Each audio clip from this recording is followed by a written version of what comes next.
that noise again? Hello and welcome to Mr. Randy's Wine and Spirits. I am Mr. Randy, and that noise, it usually comes about this time of day. It always does. If you're new to the channel, you can't understand why Mr. Murphy just loves turning my screws, okay? He just loves doing it. All my returning viewers, I hope you're not laughing your ass off right now at me, because it's getting ridiculous, but it's just, I guess it is what it is, right? Okay, so today's episode is going to be a full review episode of the Casa Tequila Anejo. This is a 375 milliliter, and it comes in at, that thing just, it's 40%. You see that? See what I'm working with here? Why are we? Oh, geez. Let's get a good look at the backside. We like getting a good, oh, they always put that government warning more than anything else. Oh. Cork pop. Will it stay? Yay. Let's have a pour, shall we? Full review time. A little more, please. There you go. If you're new to the channel, Mr. Randy does a 3-part review system where episode 1, off the rip, get it home, crack it open, have my first pour, share my first impression with you, because gosh darn it, that's what we do. Part 2, full review time, where we're at today. We drink it down halfway. It doesn't take too long with these little ones, these 375 milliliters. And we drink it down halfway, we cork it, put it back on the shelf. For the 375s, we do at least 1 week, a week and a half, not necessarily required to do a 2, because what I do is I let this sort of off gas, let it neutralize, let it relax, whatever, so that way we move on. So I go online, I find some information, I bring it back, we talk about it, I score it, we continue to drink it, because part 3, final pour, all the way down here, we're going to have that final pour, we're going to compare it to the first pour off the rip, and everything in between.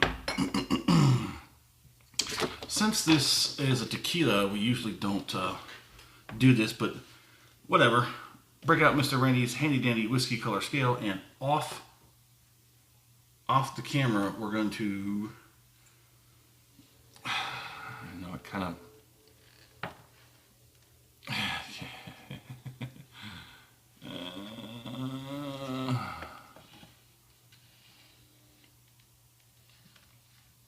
no, it is not that dark. It's a copper. Okay, it's a copper.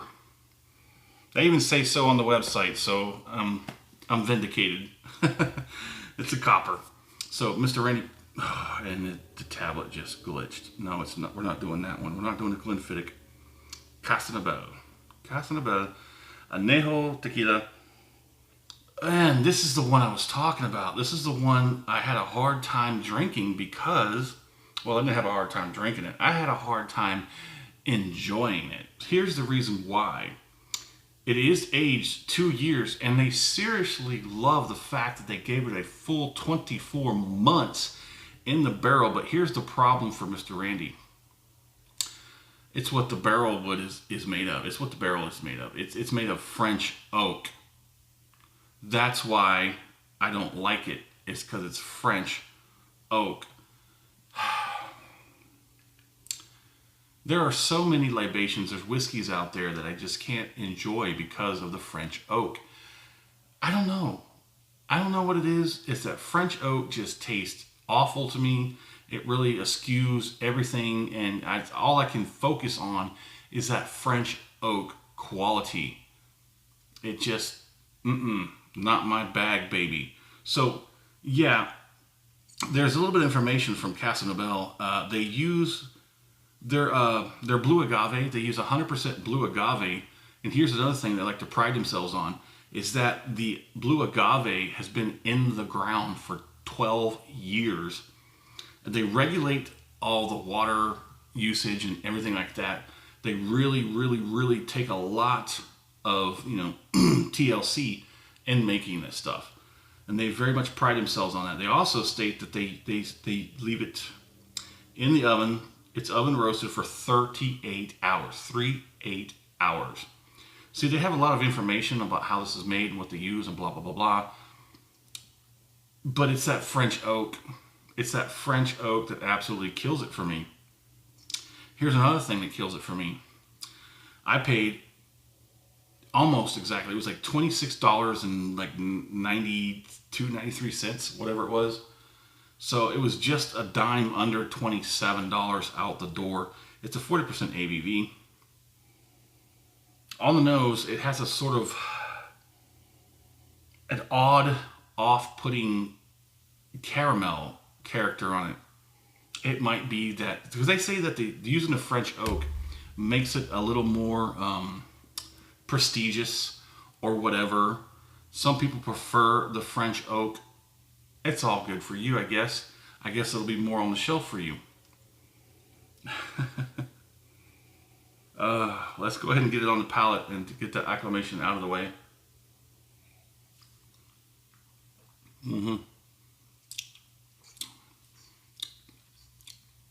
I really do think that if you just remove that French oak, I think this will be a little bit better. I would definitely like this. I would enjoy it much better. That French oak, yep, I'm getting like soap. There's just like soap character that it just tastes like soap. They say that that using the French oak is so refined or something like that people prefer it. Like I said, you do you, boo. Oh, there's that soap is just coming at me so hard on this one. Oh man. On the nose, there's like spice. There's that French oak. Yeah, there's a French oak characteristic on the nose. If you've had enough other kinds of oak, non-French oak, French oak is very distinguished from any other type of oak. So is the Mizunara that the Japanese use. It's got a very unique characteristic to it on the nose and on the palate. And the longer you leave it in the barrel, the more of the barrel wood characteristics are going to leach into the libation, the spirit. And considering this thing sat in 2 years, for 2 years it sat in French oak barrels. Yes, this is exactly why I don't like it. I'll say don't like it is kind of harsh, but I'm still drinking it. I'm going to drink this bottle.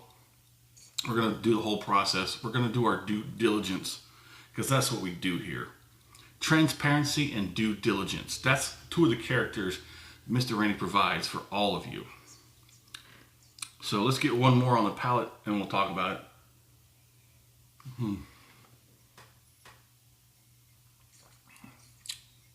Casa has the standard Blanco, Reposado, Anejo, and I think they have I think they call it extra Anejo. I don't know if they have a Cristalino, but yeah. So this one was 20, it was just a dime under 27 out the door. So the standard 750 bottle, it doesn't look like that. I think it's a taller, skinnier one. So it's like up to here.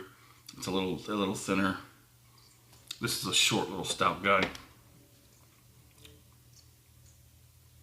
So I think the 750 standard is like around $50, which usually hits the mark on how it goes. The 375s are usually $25 to $30, while the 750s are usually pushing 50, sometimes pushing 60. Did we get any did I show you already? I don't know if I did or not, but let's go back to it. Sometimes when you do that first time, it doesn't happen. You got to come back again, and it's got some pretty decent viscosity. You can see that. It's got some pretty decent viscosity. Transfers well enough on the palate. I think we got enough for a little bit more, one little more.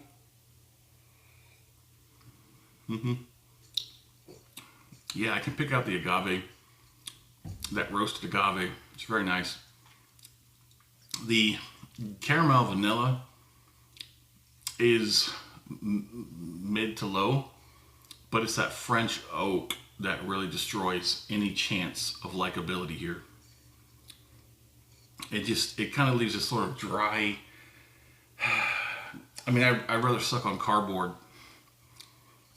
because everything that's good in here is ruined by that French oak, as far as I'm concerned. That's my own personal opinion. It's ruined by that oak. that French oak. So if you like the video, go ahead and hit the thumbs up button. Let the algorithm know that you're Team Mr. Randy. And if you're not subscribed to the channel, go ahead and do that. That way, as soon as these videos are released, they come right to you. Never miss an episode. You never know what you might miss. Let's go ahead and do that finish. Let's just end the suffering. Let's do this.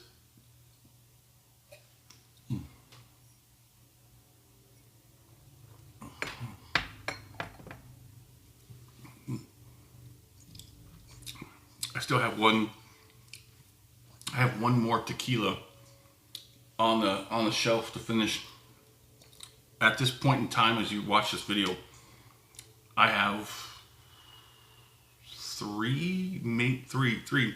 four, including this one, because I still have to finish this one, right? So I have 4 bottles left to do. The Lunazul Cristalino is on its final pour. I'm waiting on that one. I'm giving that a few more days, and then we'll finish that one off. The Jack Daniel's Bonded, that's 3. That's I'm working that down to its final pour. And what other one do I have up there? Oh, the Bell's Blended. That's actually nice. I actually enjoy that one. That one's a $15 bottle. This one, $30 bottle? No, thank you. So the finish is mostly effects. We're getting a lot of spice and heat on the back end. Not a whole lot of tingliness. A little bit of numminess. Just a little bit of numbness on the cheeks and the gums. Just a light kiss on the lips. But the heat on the back is like a sub 1. This is... They talk a big one. They talk a big one on this one. A serious game. They hype this thing up so bad. And even if, in my honest opinion, even if they remove the French oak cask from this ordeal, I still would rate it less than that. I would still be looking at, let's go ahead and do it. Let's go score it. So everything they did about this was excellent except for the French oak. But that's my opinion. That's my preference, okay? But let's just say they used a regular American oak or something like that.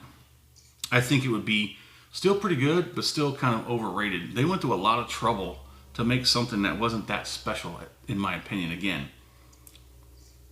Aged 2 years. I would love it if it was aged 2 years. And we're going to stop. Okay, we're going to stop at that. So my score on this is going to be...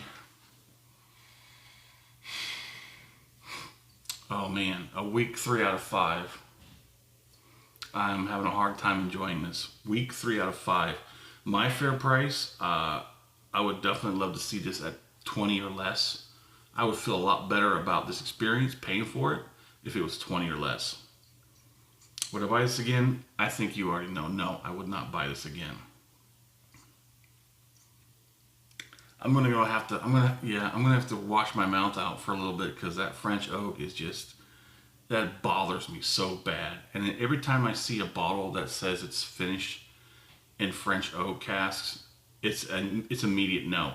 If I would have known that, to be completely honest, if I would have known this Casa Noble was finished in French oak barrels, I would have said no. I would have left it sitting on the shelf. Abso-freaking-lutely. Well, there it is. In the comment section, tell me, where are you at? What are you drinking? What's going on in the world of libations around you? Have you had the Casa Noble? Do you agree with me? Do you like French oak? Hit me up in the comment section. And as always, thanks for stopping by here at Mr. Randy's Wine and Spirits. Definitely a hard pass.